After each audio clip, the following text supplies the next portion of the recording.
What's going on, guys? Today I want to dive into the importance of making sure that your team is all on the same page, and specifically touching on the importance of having an annual planning meeting, including a recap of our annual planning meeting that we had last week out in Memphis, and going through and sharing exactly what we did and making some recommendations on what you can and should do for your own company. But before we get into that, I want to remind you, I want to share with you exactly what we do here at Contractor Dynamics and how we can potentially help you guys grow this year. We are a marketing training company. We run a 12-month marketing training program specifically for contracting companies that have reached a certain level of hustle and they're really looking to take their business to that next level and really build out their brand and take control of their marketing and do a lot of their content, a lot of their marketing in-house. So we work with contracting companies that range from startups to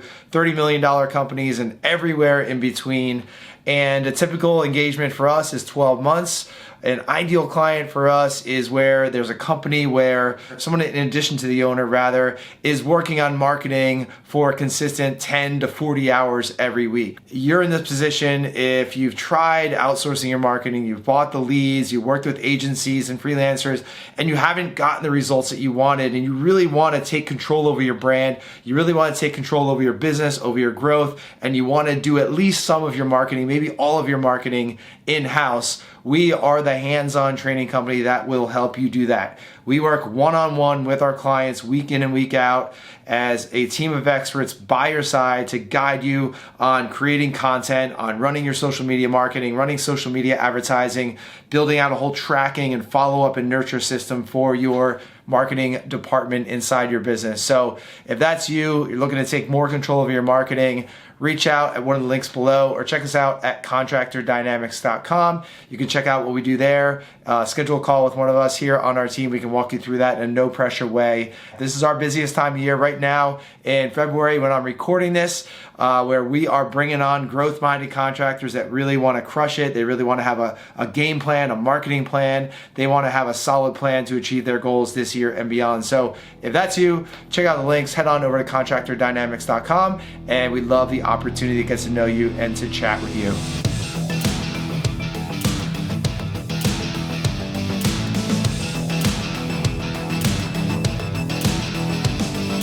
All right, guys, so man, I am pumped. I am feeling the energy. We had an in-person leadership meeting in Memphis, Tennessee last week, and we found it to be incredibly impactful for our business. So I'm gonna go through in detail exactly what we did and all that good stuff, but I wanna share why we actually did this in the first place. So we've been in business 10 years. We've pretty much always been at least somewhat of a remote team.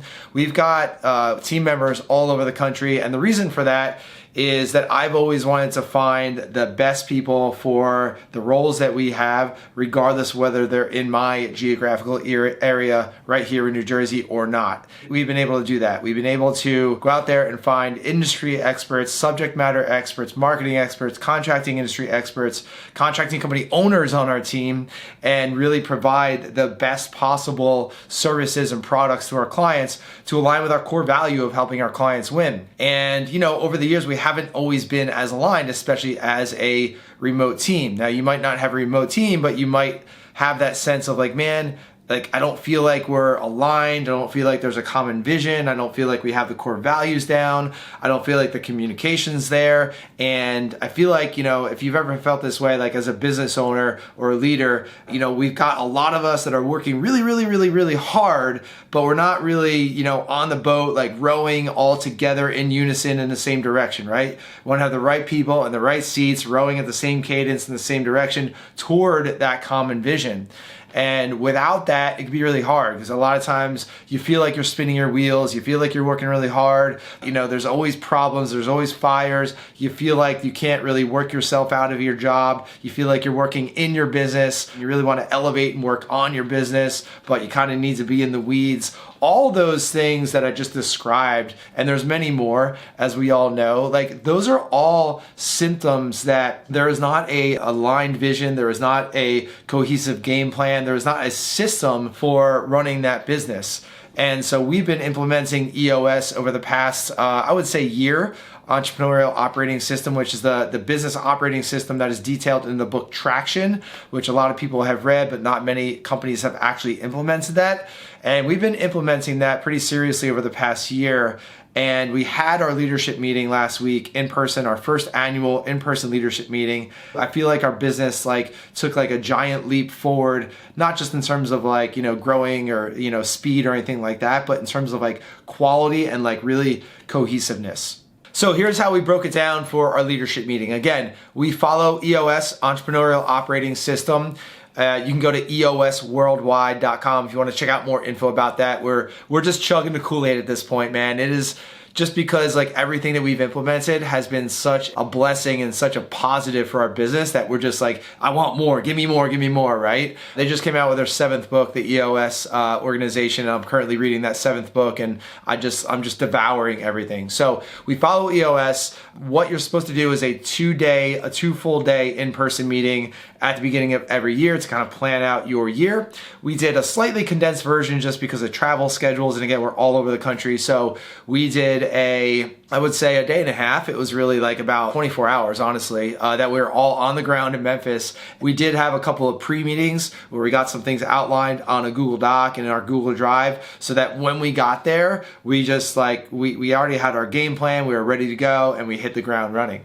So a few of the things that we did. Day 1, we got there, rented a cool Airbnb so we could really get some snacks, get some drinks and coffee and water, and just very limited distractions. We are not in an office, we're in this Airbnb kind of living room setting, really kind of laid back, just a different setting from our normal everyday working lives. So if you've got an office, you can use the office, but I highly recommend finding another location. Maybe you're traveling, or maybe it's just some people I know will get a hotel conference room downtown or a few miles away or whatever, but have a different location. That was really key. We were kind of in a relaxed environment. It kind of felt like we were sitting in a living room because we actually were. So the first thing we dug into was getting clear on, we went through our personality assessments. So the 4 of us on our leadership team, we all took the DISC profile assessment, a couple other assessments, and we took about 60 to 80 minutes to go through and kind of analyze the results. We had some people that are high D, I'm a high S. We were kind of analyzing okay, here's your profile. Here's how people should communicate with Joe. Here's how Joe likes to communicate. Here's how Ben and Amanda like to communicate. Here's why Ben and Amanda like to move fast. And if you're gonna not move as fast as them, you're gonna feel like they're being held back, and all these different things. We talked about love languages in terms of how we communicate with one another. That was a complete game changer. Seriously, if we flew into Memphis, did that, and then flew back after an hour, it would have been worth the time and the money spent on just that, because we got to know one another really well, what makes one another tick, and because we were sitting there in person in a casual environment, we were able to have a really open, candid conversation, making fun of each other, and they're adding some humor to it and things like that. And that's already carried over into this week that we've had since the leadership meeting. So going into doing a personality assessment, whether it's DISC, Strength Finders, there's a bunch of other ones out there. We use one called Intermetrics that has a kind of a combination of different personality assessments. Super valuable there. That was how we started the meeting. From there, we did a little fun team health building exercise. It wasn't a physical thing. We're out rock climbing or whitewater raft or anything like that. That is coming in our next meeting for sure. We had limited time, so we sat around and we did kind of went through a few questions tell us about your family, where you're born, your siblings, your greatest fear. And that was kind of opening up and getting a little bit vulnerable with our team members. So that was really good for health building, team health, just kind of getting on the same page, getting to know one another on a more personal level. From there, we went into what's called a people analyzer, where we analyzed a few of our key team members based on our 5 core values, right? So we went through and said, hey, does Bob, we don't have Bob, but I'm just using Bob as an example, does Bob resonate, or does he live and breathe this core value? Does he live and breathe core value number 2, 3, 4, and 5, and so on? And we went through and we analyzed some of our key people in terms of that, which was super impactful. This is something that we're just really kind of getting into and kind of flexing that muscle and getting the reps in. So we did the exercise, but there's also a lot of discussion on like how to do the exercise and how to kind of rank our employees and make sure that, you know, our team members are in the right seats, right? It's about having the right people in the right seats. So that took up a few hours just right there. Maybe we didn't accomplish like a million to-do items on our list there, but those things were so impactful and effective for our company that it occupied a few hours. From there, we went to have a nice dinner and we intended to not talk about business, but because again, our time was limited, we ended up talking about business and talking about some of the things, and it just naturally happened, which is fine. It was fun. I had a good dinner and then assembled the next morning, got some coffee, got caffeinated, you know, ready to go, ready to jam. I started off as the owner of the company. I started off by sharing my 3-year vision for the company. So I created a 3-year vivid vision for what our company looks like, feels like, acts like at the end of 2025. So December 31st, 2025, here is a painted picture of what our company looks like. And it was about 4 pages on a Google Doc that I read out loud, got some questions from the team, got some ideas from the team, you know, got some buy-in, got some, you know, it's my company, but we're the leadership team and I lean on them heavily to kind of give me some ideas, to challenge some of my assumptions and things like that. So we got very clear on that 3-year vision, and now we know where we're going, okay? We might not know exactly how all those things are gonna happen over the next 36 months, but we know what we're doing and we know why we're doing it, and we are all aligned and we know what direction we're going in. So now, like any big decision that comes up, like any, you know, event possibility that comes up, like any opportunities that come up, any, you know, ways that we can maybe innovate and, you know, add a product or add a service, we are going to have that conversation in context of like, what is that 3-year vision? Like, does that support where we're going or does that distract us from where we're going? So that was absolutely essential. I'll be honest, it took me a while to put that together. Probably took me about 10 hours to put that vision together. I had ideas, you know, I wrote things down. I did some soul searching. I did some meditating. I did some praying. I did some journaling. I wrote the whole vision out by hand because I like to write by hand in my journal. And then I typed it up into a Google Doc. So it took a fair amount of time for me to put it together, but it was awesome to be able to get the team aligned and know that we're going in the same direction. So that in and of itself, again, you know, each one of these sections there's a lot to unpack there, but just want to kind of give you guys an overview of what we did and really kind of communicate like how impactful these things were. So once we had that vision clear, we were then ready to have a discussion about what are the products and services that we are offering now. What do they look like? Can we reshape them? Can we raise prices? Should we change them? Should we modify them? That sort of thing. We didn't make too many changes because what we have now is working really well. But more importantly, like what additional products and services do we think that we want to introduce throughout the course of this year and maybe over the next couple of years, and try to give that a little bit of what's called a product roadmap. So some of those things we might be introducing this year, some of those things just being realistic in the interest of time and bandwidth, saying, okay, well, this is a great idea, but we should put that in 2024 because we have enough to do in 2023. So really mapping out like those services and things like that. And along with that, looking at our growth trajectory and how many clients we're going to be bringing on and, you know, revenue and financials and things like that, we have a really clear idea on who we need to hire, like what positions we need to hire for and when. So, you know, if we're going to need 2 people on May 1st, well, you know, it's early February. Let's start looking right now because we want to make sure that we can select the cream of the crop. We don't want to wait till April 1st to start recruiting for May 1st because as we all know, you know, we get busy, right? So really mapping out like when we're going to need people, what those people are going to cost us, what those people are going to be doing, how many hours a week they're going to be working, all those sorts of things. We got pretty granular on that. So now again, we have that kind of 1-year plan at least for the people that we know we're going to need to hire, what seats they're going to be in, what the investment is going to be for those people, what they're going to be doing. And so we can plan ahead for that. That was extremely valuable. And so that was probably the last big part that we did as far as the team mapping, and then we had to head out to the airport. And all along this whole process, you know, there are ideas that pop up, there are sidebar discussions, there are rabbit holes that were going down, and I think we did a really good job at holding ourselves accountable to not going down all these different rabbit holes, because, you know, you get together, you have some visionaries, there's a lot of energy, and, you know, there's a lot of whiteboarding and things like that. There's all these different ideas, right? But you have to hold yourself accountable to say, oh, this is a rabbit hole, I'm going to stop myself, or to call someone else out and be like, hey, Amanda, you know, that's a great idea, but like, let's get back on track. Put that on this long-term issues list.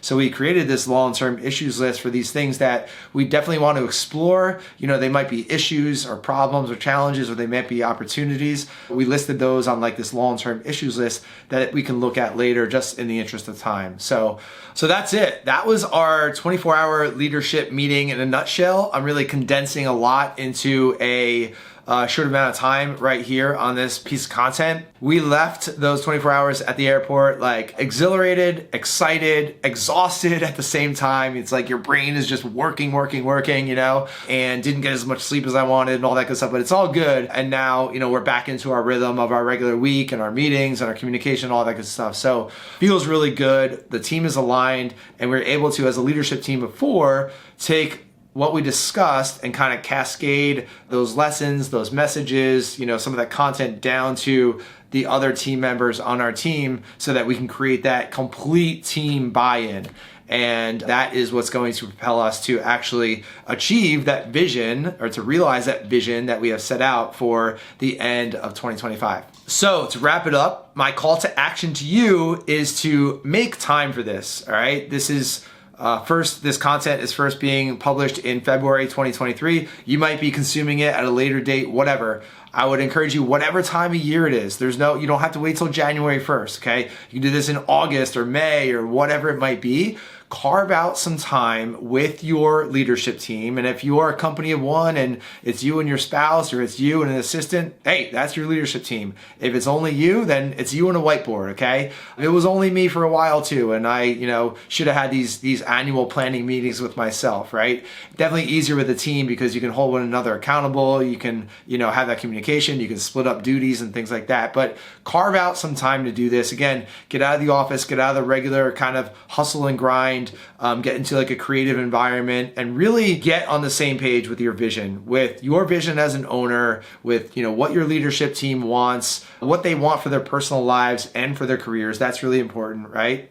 And making sure everyone is extremely aligned, because I'm not going to say it's going to make everything else easier, but you are going to be much more successful, productive. You're going to enjoy your life and your business more when you have people that are in the right seats, that are rowing in the same direction at the same cadence, and everyone knows where they are going. So if you have any questions about this, about the details or anything like that, drop a comment below or send me a DM on Instagram at HeyJosephHughes. I love to engage, love to help out. Let's connect over there. Find me on Facebook, Joseph Hughes, love to connect. And yeah, I'm happy to answer any other detailed questions that I can to help you actually implement this. So that's all I got for today. Hope that was valuable for you. Go out and implement, and we'll talk to you soon.